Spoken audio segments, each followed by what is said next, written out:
តម្លៃ50,000ជាងបាទភូមិគ្រឹះនៅក្នុង Borei HM Lucky Home បាទ60,000ជាងក៏យើងមានបងប្អូនទាំងគ្នា70,000ជាងបាទ1លានជាងបាទក៏យើងមានទាំងអស់នៅក្នុង Borei HM Lucky Home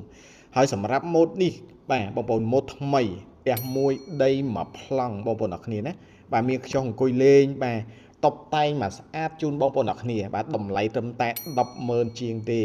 ហើយអតិថិជនគឺគាត់ចូលរស់នៅច្រើនហើយបងប្អូនទាំងគ្នាបាទអតិថិជនគឺគាត់ចូលរស់នៅរាប់រយគ្រួសារហើយបាទអតិថិជនដែលគាត់ធ្វើការទិញវគ្គមុនណាបងប្អូនទាំងគ្នា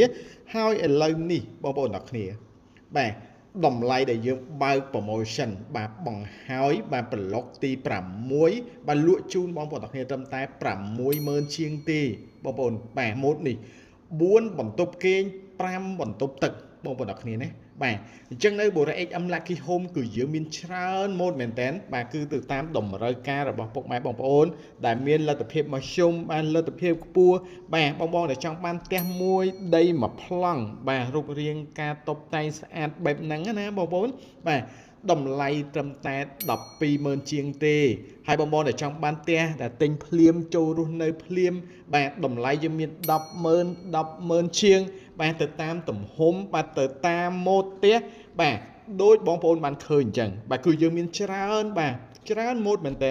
មាន Lucky Villa មាន Prince Villa បាទមានការដេក័រហើយផ្ទះខ្លះបាទក៏កំពុងតែដេក័របាទផ្ទះខ្លះក៏កំពុងតែសាងសង់អញ្ចឹងនៅ Borei HM Lucky Home បាទមានច្រើនម៉ូតមែនតើបាទសម្រាប់បងប្អូនធ្វើការជ្រើសរើសបងប្អូនមានលទ្ធភាពមធ្យមបងប្អូនមើលបាទផ្ទះដែលបងមានលទ្ធភាពដែលអាចរត់រួចហើយនៅខាងនេះយើងមានទាំងផ្សារទំនើបបាទយើងមានទាំងសាលារៀនអន្តរជាតិបាទយើងមានទាំងហាងកាហ្វេ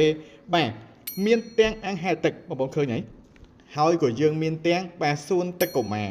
អញ្ចឹងនៅក្នុង Borei HM Lucky Home បាទគឺយើងមានឧទ្យានធម្មជាតិរហូតទៅដល់10បន្តែណោះបងប្អូនអ្នកគ្នាណាអញ្ចឹងបងឃើញហើយតម្លៃមាន50,000 60,000 70,000 1លានជាងក៏មាន60,000ជាង7,000ជាង10,000ជាងគឺមានច្រើនម៉ូតមែនតើព្រោះថា Borei HM Lucky Home គឺមានការអភិវឌ្ឍហើយស្រាប់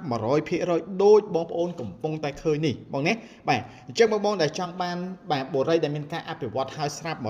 100% បាទបងប្អូនអាចជិះមកមើលបានបាទមកសិក្សាបានទីតាំងនៅខាងលិចផ្លូវទំនប់កប់ស្រូវបងប្អូនជិះចូលតាមច្រកវត្តភ្នៀតត្រឹមតែ10នាទីគឺមកដល់ទីតាំង Borei HM Lucky Home អភិវឌ្ឍនៅលើផ្ទៃដីរហូតទៅដល់150ហិកតាជាងនៅក្នុង Borei មានអតិថិជនគឺគាត់រស់នៅរាប់រយរាប់ពាន់គ្រួសារហើយបងប្អូនអ្នកគ្នាណាបាទផ្លូវធំងាយស្រួលក្នុងការធ្វើដំណើរ